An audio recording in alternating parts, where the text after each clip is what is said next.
Assalamualaikum warahmatullahi wabarakatuh. Kembali lagi di Jurnal Horor. Apa kabar kalian semua yang di sana? Semoga kalian dalam kondisi yang terbaik ya. Dalam kesempatan ini ya, akan kembali menceritakan sebuah cerita seram dari thread horornya Bristory. Nanti link cerita ini dicantumkan ya di kolom deskripsi.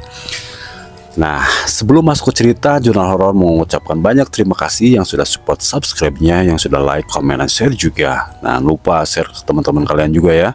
Oke. Nah, buat kalian juga nih yang mau share cerita seram horornya, silahkan kirim format audio atau tulisan, bisa dikirim ke Instagramnya Jurnal Horor ataupun email Jurnal Horor. Itu juga nanti ada di kolom deskripsi ya.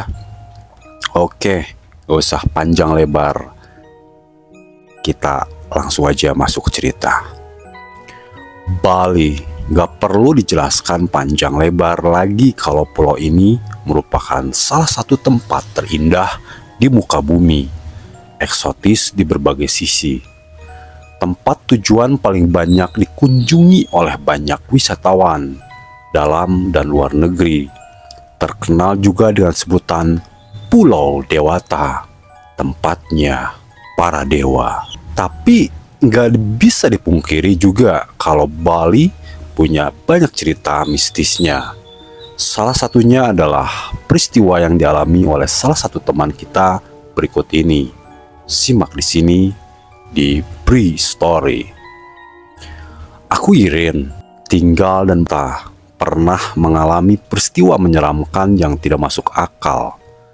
Pengalamanku ini berawal ketika bersama dua teman dekat berlibur ke Bali. Nggak menggunakan pesawat. Kami memilih untuk mengendarai mobil, road trip istilahnya. Aku, Bagus, dan Indah. Kami sepertinya memang sudah merencanakan ini sejak jauh hari. Sudah merencanakan matang-matang hotel dan tempat tujuan wisata mana yang akan dikunjungi sudah ditentukan. Pokoknya benar-benar bersemangat menunggu ini semua terlaksana. Ya sudah, di bulan Juli 2017 kami berlibur ke Bali. Mungkin waktu itu bukan pertama kalinya ke Bali, tapi tetap saja kami semangat dan penuh keceriaan karena di dekatnya akan membahas tempat-tempat wisata eksotis, pantai, gunung, dan lainnya. Perjalanan darat dari Jakarta yang memakan waktu cukup lama juga membuat keceriaan luntur. Waktu itu hari Rabu, sekitar jam 12 siang kami sudah sampai di Denpasar, di mana hotel tempat kami menginap nantinya berada. Benar-benar perasaan yang menyenangkan ketika sudah benar-benar sampai di Bali, yang sebelumnya kami hanya merindukan alamnya, budayanya, orang-orangnya, makanannya, semuanya. Tentu saja, sebagai wisatawan dimanapun berada, kami akan selalu menghormati budaya dan orang-orangnya. Begitu juga Bali, yang sangat kental dengan budayanya, punya karakter kedaerahan yang sangat kuat. Kami sangat menghormatinya. Setibanya di Bali, yang kami cari pertama kali adalah makan siang. Tentu saja yang diincar adalah makanan khas tempat. Setelah makan, kami baru akan menuju hotel untuk beristirahat sejenak.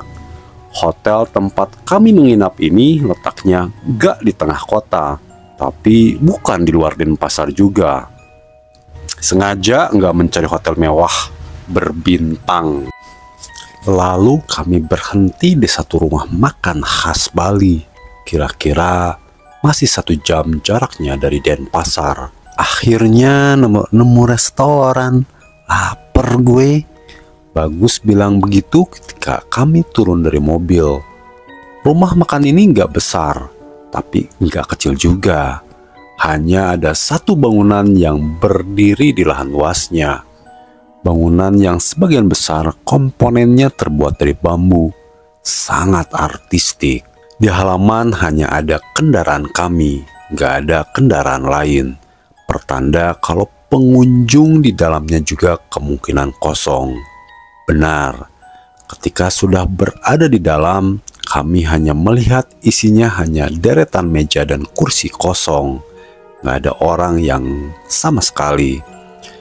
Gak tampak juga karyawan rumah makan ini. Kosong. Ah, sudahlah, duduk aja dulu yuk. Nanti juga datang mas mbaknya.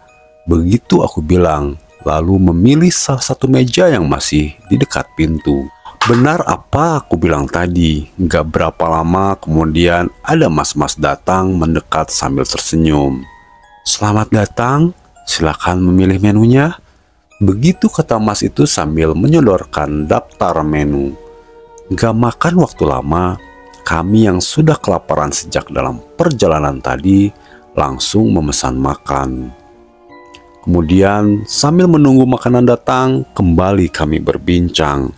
Sepi amat nih resto, apa karena udah malam ya? Begitulah menurutku. Iya, kosong, begini gak ada orang selain kita. Semoga enak makanannya, bagus menimpali. Kata siapa kosong? Itu ada orang. Tapi tiba-tiba Indah bilang begitu sambil agak berbisik. Raut wajahnya menunjuk ke arah belakang tempat duduk aku dan Bagus. Tentu saja, saya dan Bagus langsung menoleh ke tempat di mana yang dimaksud Indah. Bener loh, ternyata ada orang lain. Ada yang sedang duduk sendirian di kursi yang letaknya nyaris di pojokan. Ada perempuan duduk seorang diri, tapi di mejanya kelihatannya ada piring dan gelas kotor sisa makanan bersih. Dia duduk diam sambil seperti sedang membaca buku, menundukkan wajah. Pakaian perempuan itu berupa terusan panjang berwarna corak putih. Aneh amat perempuan itu. Makan enggak, minum enggak. Bagus berbisik pelan. Yang punya resto ini kali, begitu kata Indah. Aku enggak menimpali apa-apa. Aku malah berpikir keras. Kenapa? Tiba-tiba perempuan itu ada di belakang. Padahal ketika datang tadi, jelas-jelas kami nggak melihat ada orang sama sekali. Tapi entahlah. Sekitar 30 menit kemudian makanan datang. Sambil menyantap makanan, sesekali aku melirik ke belakang. Perempuan itu masih ada, masih duduk di tempatnya. Setelah kami selesai makan pun sama. Dia masih ada dan masih sendirian. Tapi setelah kami larut malam dalam perbincangan seru, lupa enggak memperhatikan lagi. Sesudah benar-benar selesai, Indah kemudian membayar makanan ke kasir, sementara aku dan Bagus berjalan kembali menuju kendaraan. Serem amat ya perempuan tadi, duduk sendirian di pojokan. Ngapain sih? Kata Bagus ketika sudah duduk di balik kemudi. Iya, ngapain ya? Tadi aku lupa lihat lagi. Masih ada gak sih dia? Ucapku. Gak tahu gue. Gue juga gak lihat lagi. Lupa. Gak lama Indah datang, lalu langsung masuk ke dalam mobil. Indah, lo lihat perempuan itu gak sih? Masih ada gak dia? Kalau gue sama Iren kan gak lihat lagi, lupa. Tanya Bagus ke Indah.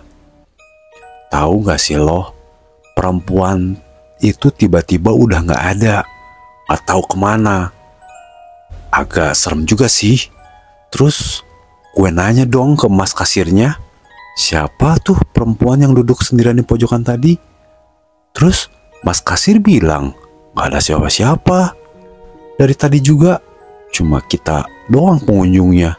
Dia bilang begitu. Serem sih. Serem gak sih? Ayo Gus, cabut ah, ngeri gue.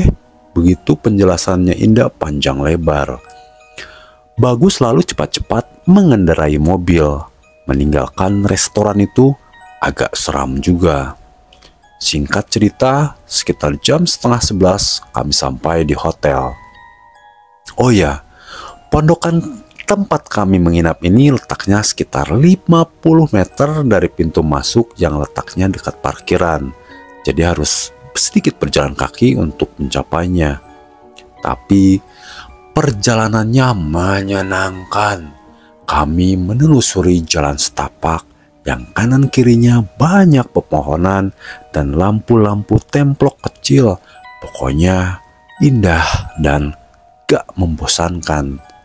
Kamar kami yang berbentuk pondokan letaknya dekat dengan kolam renang. Malam itu tentu sudah tidak ada tamu yang berenang. Kamar kami juga luas, 2 tempat tidur besar jadi tempat beristirahat yang nyaman. Aku bersama Indah bersama dalam satu tempat tidur, sementara Bagus tidur di kasur yang satu lagi. Ya sudah, karena seharian jalan-jalan berkeliling melelahkan, setelah mandi kami semua langsung naik ke tempat tidur dan mencoba untuk tidur. Benar, setelah sedikit berbincang, kami langsung terlelap. Wah, Indah rajin sekali sholat malam-malam begini. Masih gelap ketika aku berkata begitu dalam hati, melihat Indah bermukena sedang mendirikan sholat di dekat TV. Meskipun kamar dalam keadaan gelap, penerangan hanya bersumber dari cahaya lampu di luar, tapi aku masih bisa melihat dengan jelas kalau Indah sedang sholat malam. Lalu aku meraih ponsel yang ada di atas meja, berniat untuk melihat jam. Ternyata masih pukul 1 dini hari. Setelah itu, aku meletakkannya lagi ke tempat semula. Sekilas, aku masih melihat Indah berdiri sholat. Lalu tanpa beban, aku mengubah posisi tidur. Yang tadinya menghadap tempat tidur Bagus di sebelah kanan, menjadi menghadap kiri, menghadap ke tempat Indah yang sedang berbaring. Apakah kamu sedang berbaring? Hah? Ya, karena ternyata ada Indah di sebelahku, sedang tidur juga. Lalu, siapa yang sedang sholat? Lalu, perlahan aku kembali menoleh ke depan TV, ke tempat di mana tadi aku melihat Indah sedang sholat.